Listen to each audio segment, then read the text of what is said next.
Selamat pagi, shalom. Luar biasa Tuhan menolong kita bisa bertemu kembali bersama Bapak Ibu saudara-saudaraku yang dikasihi Tuhan. Saya mau katakan bahwa hidup ini memang terus akan berjalan. Perjalanan kita masihlah panjang. Bagi yang merasa dirinya sudah tua, aduh terlalu kecil ya. Tidak ada kita merasa diri kita terlalu tua sebenarnya di dalam Tuhan. Kita harus terus dan terus mengerjakan pekerjaan-pekerjaan Tuhan yang luar biasa. Tidak terasa kita sudah di penghujung bulan Maret. Masuk bulan April kita akan masuki masa yang disebut Paskah, atau kita memperingati bagaimana kematian Yesus dan kebangkitannya. Jumat ini kita akan beribadah bersama lagi.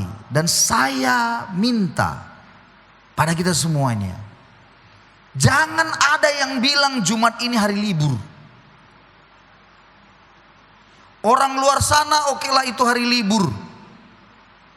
Tapi Jumat ini bukan hari libur. Itu hari yang sangat sakral untuk kita. Jangan kadang-kadang karena sudah hari Jumat libur, Sabtu libur, wah cocok nih kemana? Holiday. Maka mulailah mempersiapkan segala sesuatu. Hari Kamis malam berangkat kemana? Teluk Dalam, ke seberang, dengan berkata apa? Hari libur. Jumat ini bukan hari libur. Maka disebutkan sebagai catatan bagi kita dalam kalender itu namanya Jumat Agung. Mengapa disebut agung? Itu berarti hari yang bukan sembarang hari. Ada sesuatu yang terjadi di situ sehingga dikatakan agung. Jumat ini kita akan beribadah bersama, dan saya minta semua bahasa daerah ibadah satu kumpul semua pada ibadah kita jam 10 pagi.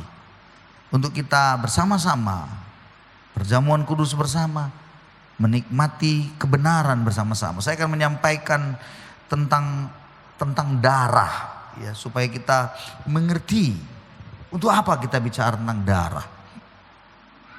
Jadi hari Jumat, ayo semua kita ajak saudara-saudara Anda yang tidak bergereja, ajak supaya bergereja pada hari Jumat ya.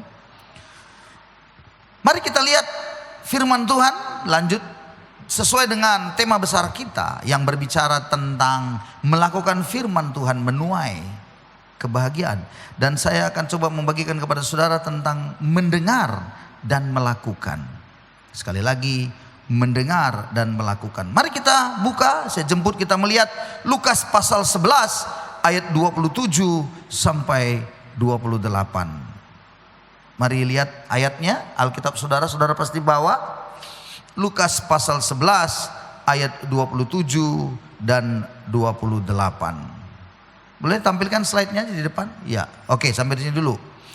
Kita baca bersama-sama ayat ini. Judulnya di dalam perikop ini yang kita baca, siapa yang berbahagia? Dalam Alkitab manual yang Anda pegang, itu judulnya dibilang siapa yang berbahagia? Itu pertanyaan bagi kita juga. Siapa yang berbahagia? Kita baca sama-sama 2, 3 ya. Ketika Yesus masih berbicara, berserulah seorang perempuan dari antara orang banyak dan berkata kepadanya, berbahagialah ibu yang telah mengandung dan telah menyusu engkau. Tetapi ia berkata, bahagia ialah mereka yang mendengarkan firman Allah dan yang memeliharanya. Saudara-saudara, Yesus di dalam banyak hal dengan murid-muridnya kemanapun pergi, dia selalu saja mengajar banyak hal, perumpamaan melalui sebuah kejadian-kejadian, dan dia sampaikan kepada murid-muridnya. Dan saat itu waktu dia berjalan dengan murid-muridnya, mereka melayani banyak orang dan mengusir setan-setan. Yesus didatangi oleh banyak orang juga. Karena orang banyak ingin mendengar setiap perkataan-perkataannya yang penuh kuasa. Mereka rindu untuk mendengar apa yang Yesus sampaikan. Mereka selalu saja berkerumun kalau Yesus itu ada. Tentunya hal ini tidak disukai oleh ahli-ahli Taurat, imam-imam orang Farisi tentunya, karena kalah pamor ya, mereka jadi kalah terkenal daripada Yesus. Karena orang-orang Farisi ahli Taurat itu hanya selalu mengejar yang namanya ketenaran, supaya mereka tidak kalah bersaing dengan Yesus, sehingga mereka selalu melakukan konfrontasi ya dengan Yesus. Mereka mencobai Yesus, melakukan banyak hal-hal yang tidak benar, bersaksi dusta tentang Yesus. Nah, pada ayat ini kita melihat waktu Yesus berbicara, seorang perempuan dari orang banyak itu berkata, "Berbahagialah ibu yang telah mengandung engkau dan telah menyusui engkau." Dengarkan saya, yang berkata ini seorang perempuan. Wajarlah kiranya, saudara-saudara dengar baik, kalau ada seorang anak yang jadinya itu terkenal, seorang anak yang dipakai Tuhan. Anda semua pasti sama dengan saya juga, dengan kami juga. Kalau melihat anak kita berhasil, kalau anak kita sarjana, kita capek banting tulang demi untuk mengkuliahkan, dan dalam masa-masa sukar akhirnya anak kita selesai juga. Bukankah itu sebuah kebahagiaan? Ya. Lalu dia bekerja, itu kan itu sebuah kebahagiaan. Ya, benar sekali. Dan kalau Anda dalam konsepnya berpikir ini, berpikir dunia dengan cara berpikir seorang wanita ini, maka dia akan berkata, "Berbahagialah ibumu, berbahagialah ibu yang mengandung dan menyusui engkau." Pastilah orang akan bilang, "Wah, berbahagia sekali orang tuanya." Senang pasti. Anaknya tidak melenceng-melenceng jalannya. Dan anaknya itu lurus lalu menjadi seorang yang berhasil dipakai Tuhan. Yesus yang menurut pandangan perempuan ini memang seorang manusia biasa mungkin. Karena dia melihat Yesus dalam bentuk rupa manusia. Allah yang bentuk rupa manusia memang. Tapi jawaban Yesus ini berbeda. Disinilah saya mengambil sebuah kesimpulan penting, bahwa ternyata nilai-nilai dunia seringkali berbanding terbalik dengan nilai-nilai surgawi. Ingat baik-baik. Dunia menilai, berkata, "Wah, senang sekali kau ibu. Luar biasa karena anak-anakmu berhasil. Sukses anak-anakmu. Berbahagia bukan?" Ya, tapi itu menurut kita. Yesus membawa kita kepada sebuah hal yang menarik, yang lebih lagi daripada itu. Dan Yesus bilang, yang berbahagia adalah mereka yang mendengar firman, mendengar perkataan Allah, dan yang memeliharanya. Bahasa memeliharanya bagaimana? Kalau kita baca dalam terjemahan bahasa Inggris, saya coba ambil terjemahan bahasa Inggris dalam NIV, New International Version, disebutkan di situ dengan begitu jelas. Ayat 27-nya bilang, "As Jesus was saying these things, a woman in the crowd call out." Jadi in the crowd artinya di dalam kerumunan dia berteriak, seorang perempuan, "Blessed is the mother who gave you birth and nurse." Berbahagialah ibu yang mengandung, yang melahirkan engkau dan menyusui engkau. Tapi Yesus berkata, He replied, "Blessed rather are those who hear the word of God and obey it." And obey it artinya taat. Obey itu taat. Jadi berbahagialah orang yang mendengar firman, hear the word of God, dengar perkataan Tuhan dan mentaatinya. Jadi saudara-saudara, Yesus membuat sesuatu yang kontras dengan cara berpikir ibu itu. Dan saya percaya Tuhan sedang membawa kita juga sesuatu perubahan dalam pola pikir yang kontras dalam kita menilai yang namanya kebahagiaan. Kita menilai kebahagiaan menurut ukuran kita dan dunia ini. Tapi Yesus menilai kebahagiaan yang kita akan peroleh menurut konsepnya surga. Jadi budaya surga berbeda dengan konteksnya budaya dunia ini. Itu sebabnya saudara-saudaraku, dalam kebenaran ini Anda dan saya perlu tahu. Ini kata rather. Ini kata rather itu kata sebaliknya. Perbedaannya di situ, sebaliknya. Nah, kata ini digunakan memang mengalihkan fokus. Fokus yang dikagumi dalam bentuk biologis atau secara fisik menjadi sebuah kebahagiaan dalam bentuk spiritual yang lebih mendalam, yaitu ketaatan pada Tuhan. Rather, sebaliknya. Itu ada sebaliknya di situ. Jadi saudara-saudara, kita dan ini jangan salah, kita mungkin berkata kepada anak-anak kita, kamu harus belajar sungguh-sungguh Nogu, kamu harus sungguh-sungguh raih suksesmu ke depan. Kita suka bilang belajar keras dan bekerja keras untuk meningkatkan ketakwaan terhadap Tuhan Yang Maha Esa, kecerdasan, keterampilan, dan cinta tanah air. Wah, itu janji siswa itu. Ya, guru-guru pasti tahu ayat itu. Wah, pasti kita bilang, oleh karena itu Nogu, jangan kau lupa selalu les. Kau sudah les matematika. Les matematika jangan lupa. Les fisika, les. Saudara-saudara, kenapa kita dorong seperti itu? Jujur jauh dalam hati kita sebenarnya kadang-kadang ada kekhawatiran. Kekhawatiran apa? Jangan-jangan nanti anakku ini tidak berhasil. Dan dalam keberhasilan anak-anak itu maka muncullah kebahagiaan yang muncul dari kita. Anakku lulus dia sudah masuk di perguruan tinggi negeri. Anda jangan berpikir wah itu luar biasa. Enggak. Ada orang-orang ya gagal di UI, enggak apa-apa. Gagal di USU, tak ada masalah. Ada UISU, kan ada masalah saudara-saudara. Apa itu pusing? Sebenarnya bukan tempat kuliah itu yang menentukan dia akan suksesnya. Bukan. Tetapi ayat ini harus mengingatkan kita. Apa yang harus kita ajarkan buat anak-anak kita? Kita harus bilang, Nogu, dengarlah firman Tuhan dan lakukanlah, karena itulah yang buat kau berbahagia. Halo.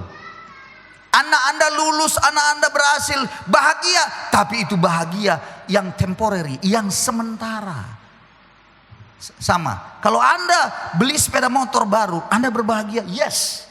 Tapi saya mau beritahu, sebulan lagi Anda tidak akan berbahagia lagi. Kenapa? Sudah mulai kotor, udah mulai lecet-lecet. Begitu. Itulah kebahagiaan sementara dunia ini. Tetapi ingat, orang tua juga seringkali mengandalkan anaknya dalam bentuk anaknya, inilah kebahagiaannya. Hati-hati kau ibu. Kebahagiaanmu bukan ditentukan oleh anakmu. Kebahagiaanmu ditentukan oleh apa? Mendengar dan melakukan firman Tuhan. Karena terlalu sering kutemukan orang, ayo, kalau dia sepertinya apa ya? Anaknya inilah tempat dia di situ bergantung begitu. Dengan segala sesuatu yang diharapkan anaknya maju. Enggak salah kalau anaknya maju, tapi bukan di situ tempat kebahagiaanmu. Oi, halo.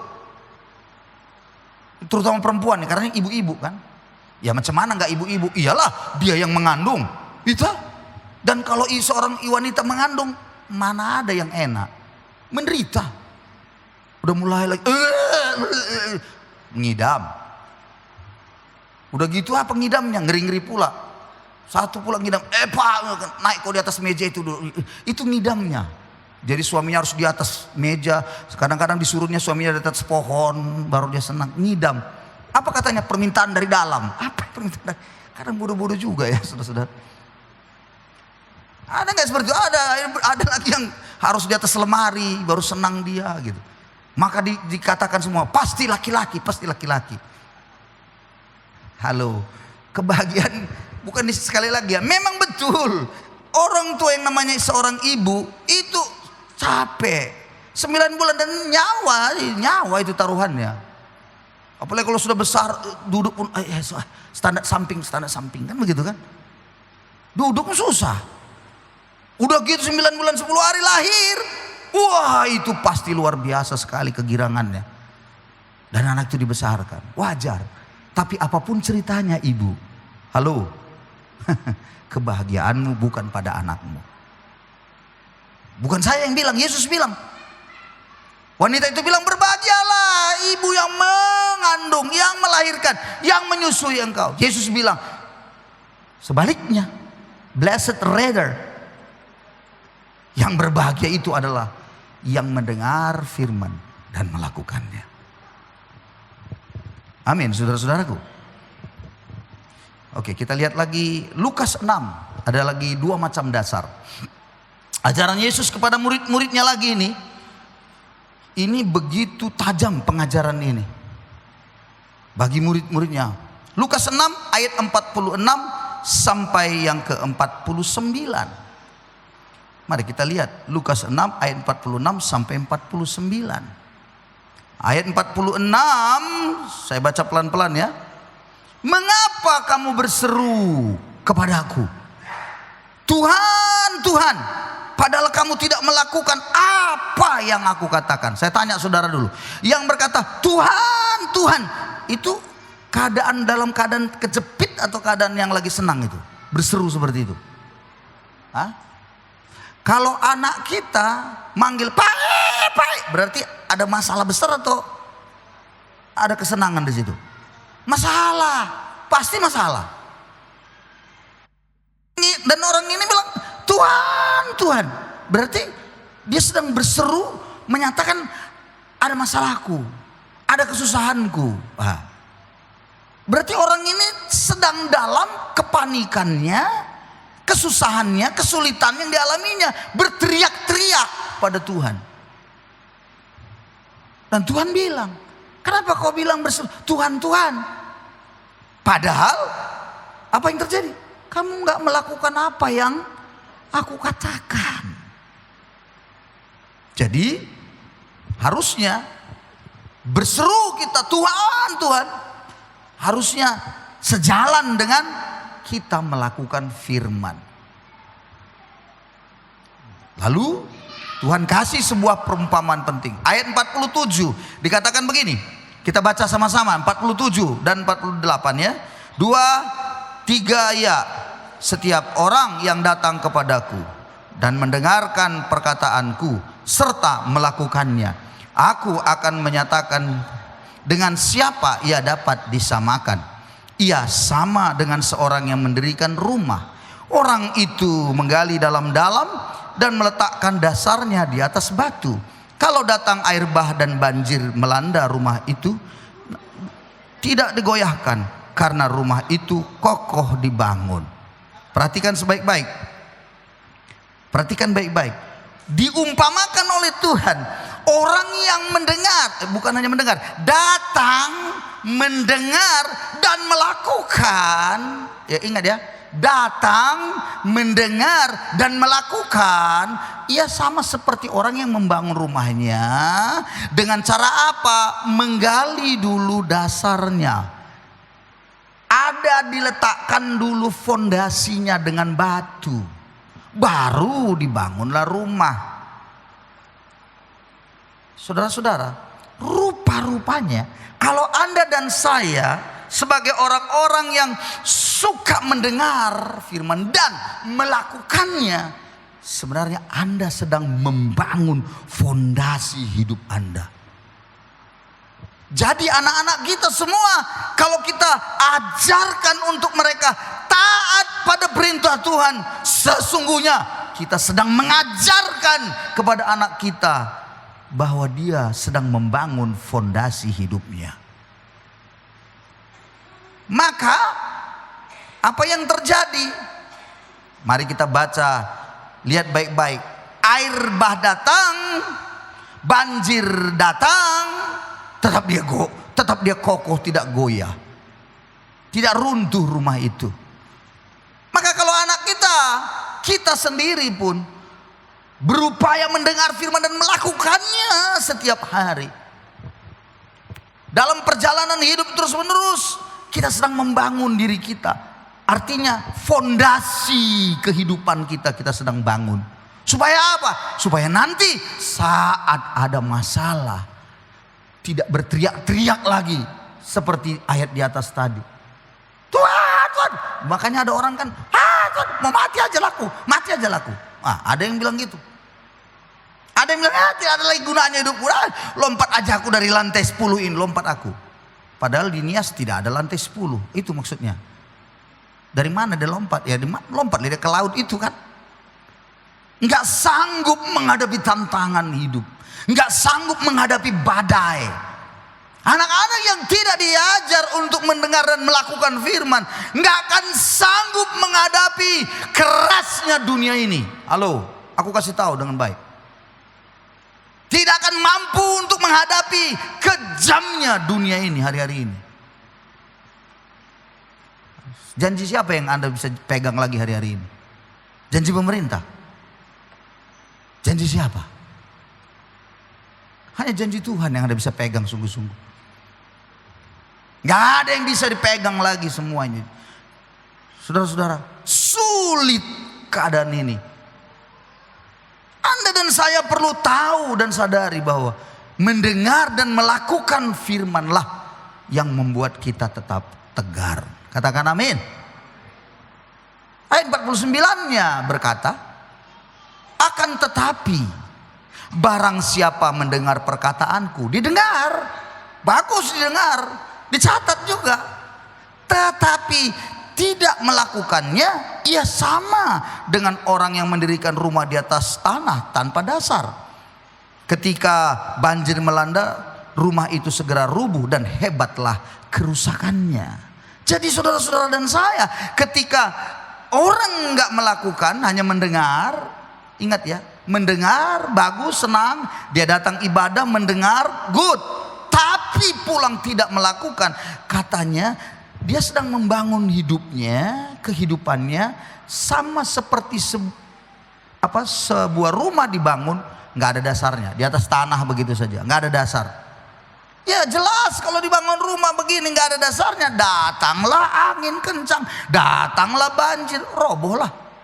Maka hebatlah kerusakannya. Kata hebatlah kerusakannya itu menunjukkan bahwa betapa ruginya kita. Udah habis banyak uang membangun rumah itu, oke?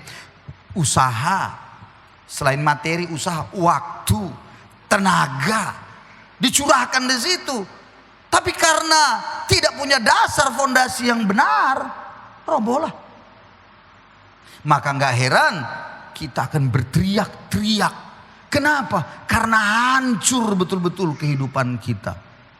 Betul-betul kita bisa menjadi orang yang sepertinya kita tidak ada lagi pengharapan. Mengapa? Karena memang habis semua, hancur lebur. Tapi orang yang mendengar dan melakukannya, waktu badai datang, dia tidak akan goyah. Dia akan tetap berkata, aku percaya Tuhan pasti tolong saya. Mengapa? Karena dia sudah dasari hidupnya setiap hari sebelum-sebelumnya itu dia dengar firman Tuhan, dia lakukan. Dia dengar firman Tuhan, dia lakukan. Saudara-saudara, saya cuma mengingatkan kita, di dalam hari-hari ini badai kesusahan sedang melanda dunia. Dengan perang yang ada di sana, Amerika, Iran dan semuanya, Selat Hormuz, apa semua katanya itu. Intinya adalah kesulitan akan makin bertambah banyak.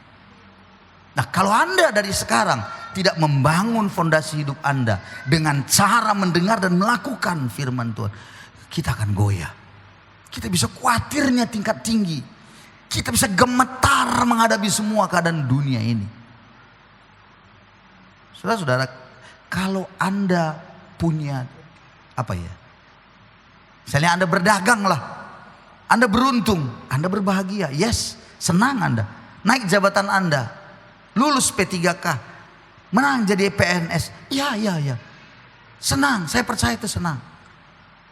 Tetapi pertanyaan saya, apakah Anda melakukan firman setelah itu? mendengar dan melakukan firman. Apa itu Pak? Contoh yang pertama, apakah Anda senantiasa untuk belajar memberi yang terbaik? Ini juga susah kadang-kadang.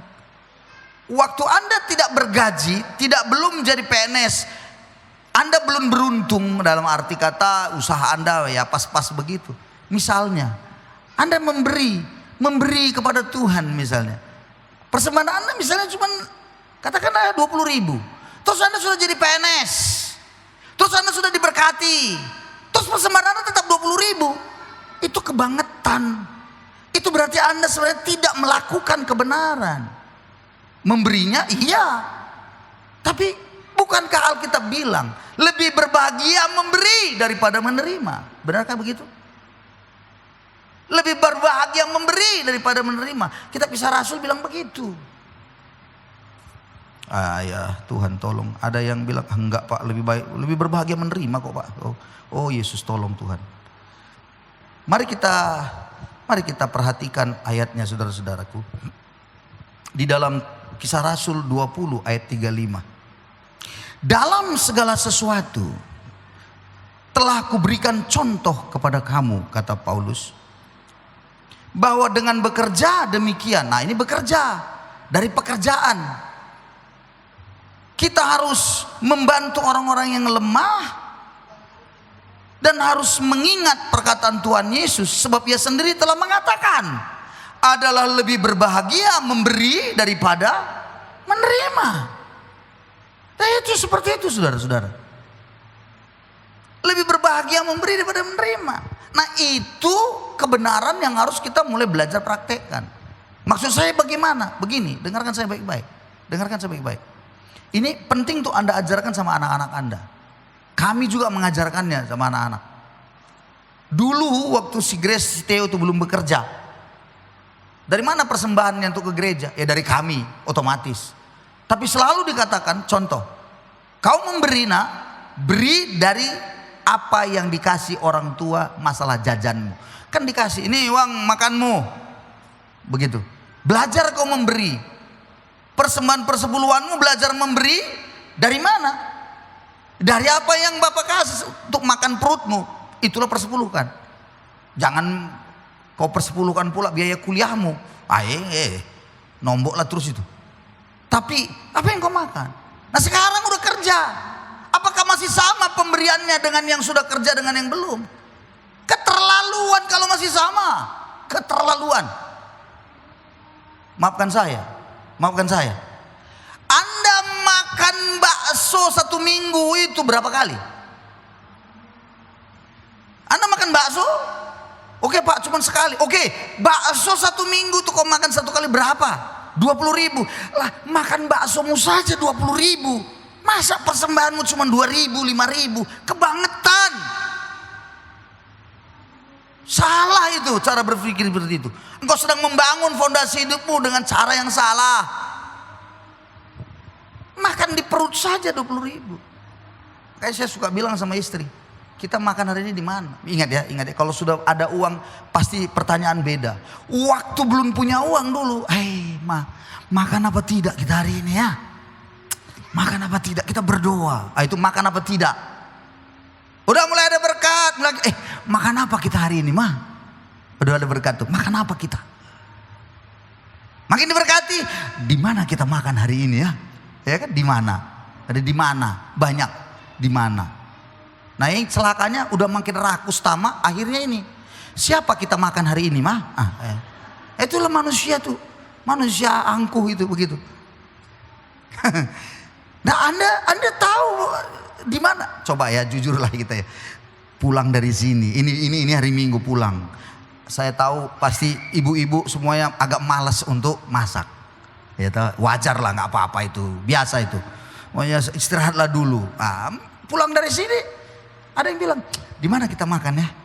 Di sini agak enak. Saya suka gitu. Itulah kalau orang sudah mulai berduit itu. Ngomong sama istri bilang, di sini kita Pak, nggak enak. Enggak, itu mantap sopnya. Gini, apa saya bilang, kencing kuda itu. Nggak enak. Bayangkan udah bisa merasakan. Entah macam mana kencing kuda juga nggak ngerti saudara. Tapi itulah menyatakan nggak enak. Itu loh sombongnya itu. Yang lu ngomong lagi sini kita, udah terlalu biasa di situ. Itu aja menunya. Di sini, sambalnya kurang mantap itu. Udah bisa menilai.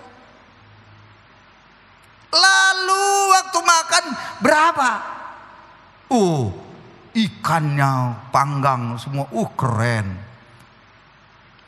Saudara-saudara, katakanlah 100.000 berdua, lengkap dengan jus-jusnya. Oke. Terus persembahan Anda berapa? Itu saya selalu ingatkan istri, persembahan kita berapa, mah? Kadang-kadang istri bilang, udah tahu nyaku. Berarti udah ngerti dia, berarti lebih besar daripada makan ikan semalam. Kalau sama, apalagi kurang, di bawah. Aduh, saudara, Anda sedang tidak melakukan kebenaran. Terus terang saya bilang, untuk perutmu bisa ratusan ribu, untuk Tuhan hanya 5.000. Amit-amit jabang bayi. Tolong Tuhan. Yesus, ampuni. Itu satu yang harus kita sadari. Bahwa sebenarnya kita sedang membangun fondasi hidup. Dari saat itu apa? Kita sedang belajar untuk kita tidak cinta uang. Waktu Anda memberi, Anda sedang mendidik diri Anda tidak cinta uang. Karena apa? Karena Anda bahagia di dalam Tuhan, bukan karena uang.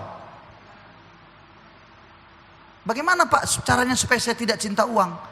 Ada yang bilang, berdoa, berpuasa, tengking, dalam nama Yesus. Roh jahat, roh cinta uang, keluar dalam nama Yesus. Enggak ada itu. Enggak usah bodoh-bodoh. Cinta uang, jalan keluarnya bukan ditengking, diusir. Bukan. Jalan keluarnya bagaimana? Memberilah lebih besar supaya kau tidak cinta uang. Amin. Sudah mulai gelisah saudara-saudara. Sudah mulai gelisah. Enggak apa-apa. Nanti pulang pasti semakin gelisah lagi, saudara-saudara. Tidak ada masalah. Karena ini penting. Lebih baik memberi daripada menerima. Lebih berbahagia memberi daripada menerima. Itu satu contoh. Oke, karena kita simpulkan saja dari ayat tadi yang kita baca dua-dua ya. Kita simpulkan saja. Kalau begitu, slide selanjutnya. Kalau begitu, di dalam konsep mendengar dan melakukan firman, poin yang pertama, maka itu berbicara tentang membangun fondasi hidup yang kokoh. Itu poin pertama. Dari apa yang saya jelasin kita belajar tadi. Jadi kalau orang membangun hidupnya yang kokoh, itu artinya dia harus belajar mendengar dan melakukan. Poin dua, bahwa mendengar dan melakukan itu adalah kebahagiaan yang bersifat kekal atau kebahagiaan sejati kita peroleh. Percayalah, waktu kau praktekkan firman itu, pasti kau berbahagia. Pasti. Kalau ada yang, ini praktek yang selanjutnya lagi, kalau ada yang mengecewakan, kalau ada yang menghina, kalau ada yang membuat engkau tidak senang, tidak nyaman, dan kau mengampuni orang itu, siapa yang berbahagia? Dia atau saudara? Kalau saya ada orang yang menghina saya, mengejek saya, kalau saya mengampuni orang itu, siapa yang berbahagia? Orang itu atau saya? Kan saya yang berbahagia. Karena kadang-kadang orang enggak gitu. Ngapain ku ampuni itu? Lalu masuk gereja, selama dia masih bergereja di situ, aku tidak akan ke situ. Kenapa? Karena si A itu masih ada di situ. Bodoh-bodoh. Yang berbahagia itu orang lain, bukan kau jadinya. Bodoh lah kau. Masa kau mau diatur oleh orang lain? Karena kau tidak suka dengan si A, kau tidak salamin orang itu. Kau pikir dia ya yang susah, hidupmu yang susah. Jangan kau pikir, enak kali dia, salah-salah aja dia, ingatnya terus semua salah-salahnya. Padahal cuma satu salah, tapi diingatnya terus itu. Dia lupa betapa banyaknya salahnya. Dan dia nggak melepaskan pengampunan. Dan dia tidak berkata, ya sudah, namanya manusia semua punya kekurangan kesalahan. Kenapa Anda tidak hidup bersama lagi? Dan ya untuk mempercayai, saya tahu ya butuh waktu. Yes, saya tahu itu. Tetapi kenapa Anda terus menolak dan berbagai hal? Anda ungkit lagi 10 tahun yang lalu lagi semua ya. Saudara, engkau yang bodoh. Kau tidak akan berbahagia hidupmu. Percayalah. Saya kalau lakukan itu dari sejak dulu, mungkin saya tidak bisa khotbah lepas bebas. Saya tidak akan bisa menyampaikan firman Tuhan dengan satu yang disebut plong. Apa plong itu? Kelegaan begitu, sukacita. Dan orang yang selalu menyimpan kebencian itu kan penyakit, kan ada padanya. Pasti itu nggak bisa berbahagia. Itu yang tadi disebut hebatlah kerusakannya. Apa hebat kerusakan itu? Termasuk penyakit banyak kita dapat. Siapa di sini yang masih membenci pasangannya juga? Penyakit. Yang ketiga, ketika kita bicara, mendengar dan melakukan firman, maka itu sebenarnya sebuah inti dari kehidupan, sebuah hubungan yang benar dengan Allah. Apa maksudnya hubungan yang benar dengan Allah? Membangun keintiman dengan Sang Pencipta. Apa maksudnya? Begini, dengar. Kalau Anda melakukan kesalahan, dosa, bisakah Anda kadang-kadang berdoa dengan santai lagi? Sulit. Ada juga orang yang sudah melakukan dosa di luar, bisa nggak dia dengan enak, dengan sebuah sukacita bercerita pada pasangannya? Udah susah itu, terganggu hubungan itu. Bukan Tuhan yang menghukum, bukan Tuhan yang membuang Anda. Kalau Anda dan saya lakukan dosa, bukan berarti Tuhan tidak mengasihimu. Kasih Tuhan tetap tidak berubah, tetapi hubungan kita lah akan hancur. Makin kita lakukan lagi, hebatlah kerusakannya, hancurlah semua hubungan kita dengan Tuhan. Kalau suruh berdoa, nggak bisa. Ada satu pengalaman pada waktu dulu di Nias Kanan Farmer School, ya, saya melatih di sana. Ada orang-orang dari berbagai tempat. Lalu kemudian dia cerita pada saya. Waktu itu ceritanya begini. Asal menyembah, oke, nyanyi, pujian, dia tepuk tangan. Lalu waktu menyembah, apalagi mau berdoa dia gelisah, gorok-gorok kepala, terus nggak tenang begitu. Lalu para pengajar dulu yang di sana, staf semua bilang, jangan-jangan orang itu ada setannya. Wih, iya. Kayaknya diikat setan itu, makanya nggak bisa berdoa. Diusir-usirlah setan dalam nama itu. Kalau udah memang setan apa pasti lepas. Tapi seminggu udah diusir-usir tetap juga. Kenapa begini? Anda tahu membuat saya kaget. Saya panggil ngobrol. Lalu saya cerita, dia cerita. Kenapa kamu begini? Saya lihat, saya dapat berita begini. Apa dia bilang? Itu yang membuat saya, Pak, merantau di sana dulu 2 tahun yang lalu. Oke, terus gimana? Aku bertengkar dengan mama-mama di sana. Oke, lalu apa masalahnya? Ku ambil balok, Pak, pukul kepalanya. Hah? Lalu bagaimana? Itulah, Pak, aku lari balik ke Nias dan ku dengar ibu itu masuk rumah sakit dan mati. Bayangkan, saudara. Disitulah dia nggak bisa lagi doa. Ingat baik-baik itu melakukan dosa. Saya bilang, kau kembalilah ke sana, pertanggungjawabkanlah. Tapi Pak, waktu itu begini-begini. Sampai akhirnya dia keluar dan saya tidak tahu lagi di mana dia. Saudara-saudara, orang yang tertuduh terus-menerus dengan dosa itu yang tadi dibilang, hebatlah kerusakannya. Sulit bangun hubungan lagi dengan Tuhan. Begitulah dia, ngerinya kalau kita tidak belajar untuk praktek. Dosa, kebalikannya kita lakukan, bukan melakukan firman, justru dosa yang kita lakukan. Aduh. Sebagai contoh yang lain, diam-diam Anda pergi ke seberang atau kemana saja. Ini untuk bapak-bapak ini. Anda bermain dengan di sana, ada jajan dengan wanita di sana. Gak ada yang tahu, gak ada yang tahu. Hanya Tuhan Allah yang tahu. Beserta malaikat-malaikatnya dan staf-stafnya di surga. Tapi saya tanya pada saudara, ketika Anda melakukan itu, Anda balik ke Nias, apakah Anda bisa damai? Saya pernah melayani satu orang di rumah sakit. Katanya udah sehat, pulang dari ICU, keluar dan sudah pulih begitu. Tapi saya percaya bahwa Tuhan izinkan dia sembuh sesaat waktu itu. Ngobrol. Dia bilang, aku mau Pak bangun yang datang.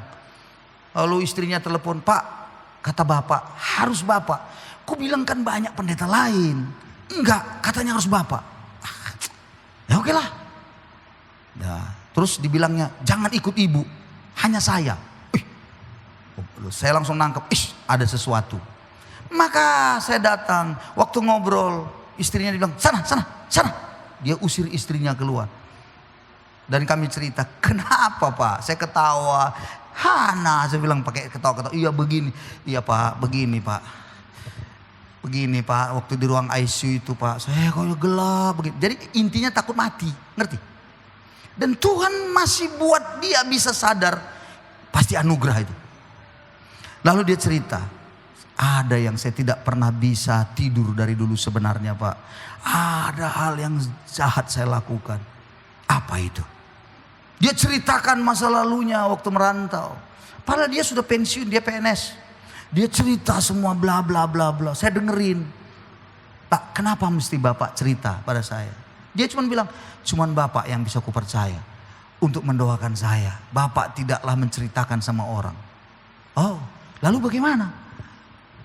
Doakanlah aku Pak.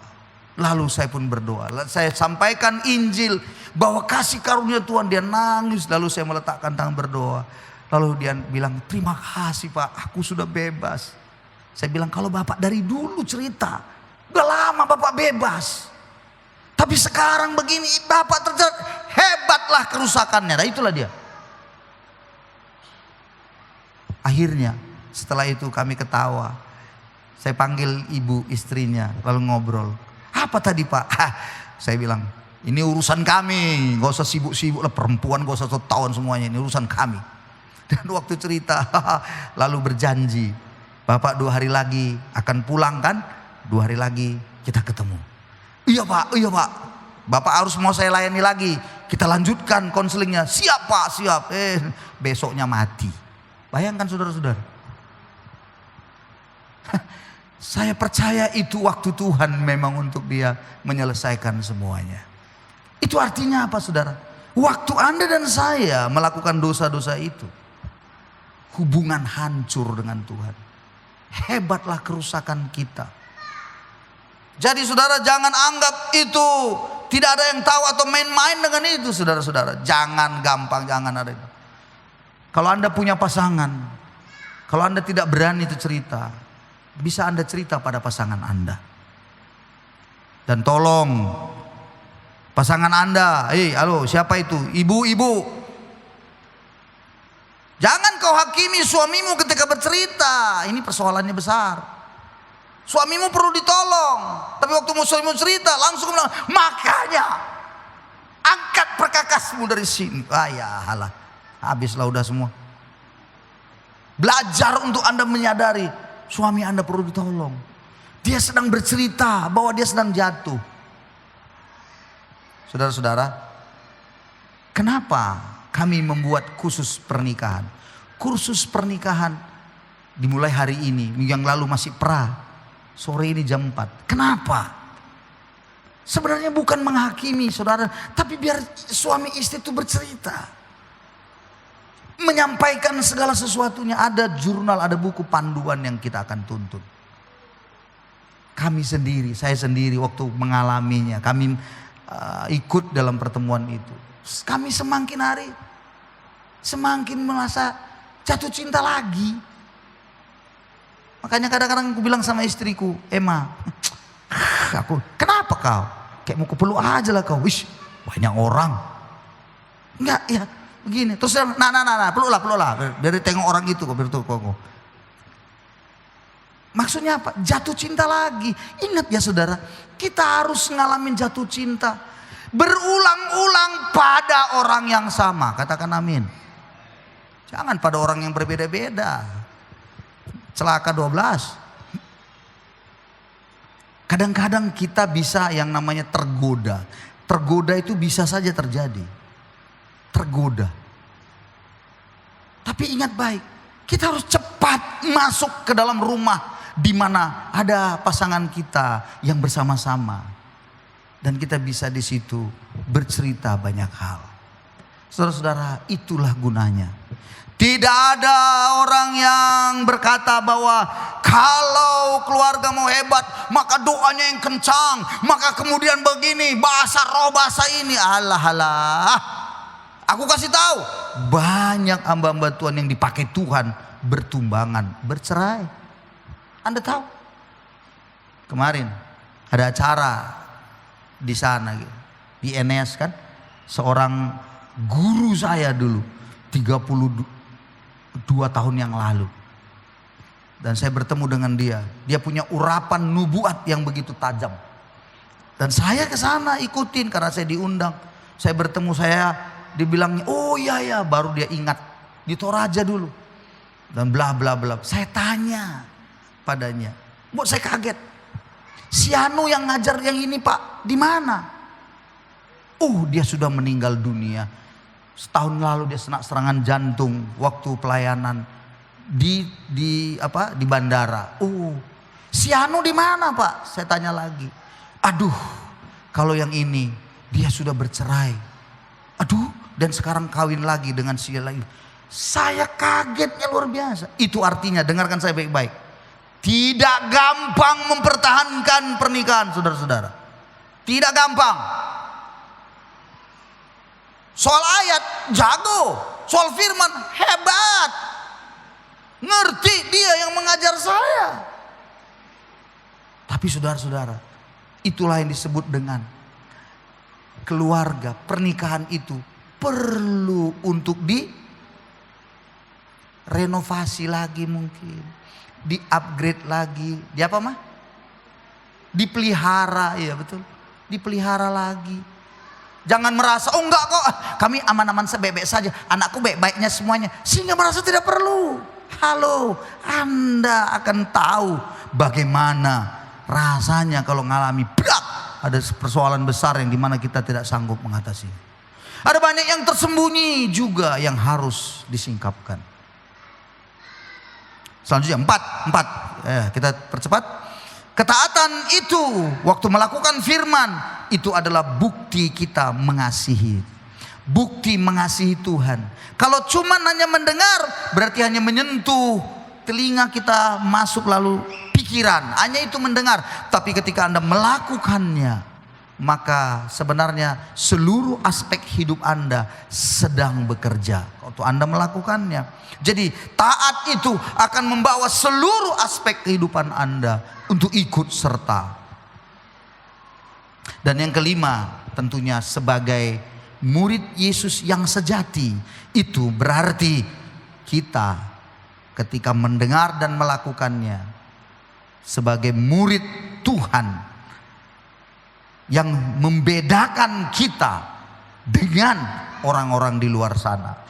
Orang-orang di luar sana bisa saja tidak mendengar, tidak datang, tidak mendengar, ya tentunya tidak melakukan. Atau di luar sana datang, mendengar, tidak mendengar, ya tentunya tidak melakukan. Atau datang, mendengar dan tidak melakukan. Tapi kalau kita dalam anak-anak Tuhan, kita datang, mendengar dan melakukan. Jadi Bapak Ibu saudara-saudara, saya ajak kita semua menjadi murid Yesus yang sejati. Amin saudaraku. Murid Yesus yang sesungguhnya. Murid Yesus di mana kita berjalan dan melangkah bersama Tuhan, dan kita melakukan perintah-perintahnya. Berbahagialah setiap kita yang mendengar dan melakukan firman Tuhan. Amin. Mari kita beri tepuk tangan pada Yesus kita yang luar biasa. Mari semua pemain musik, singer semua.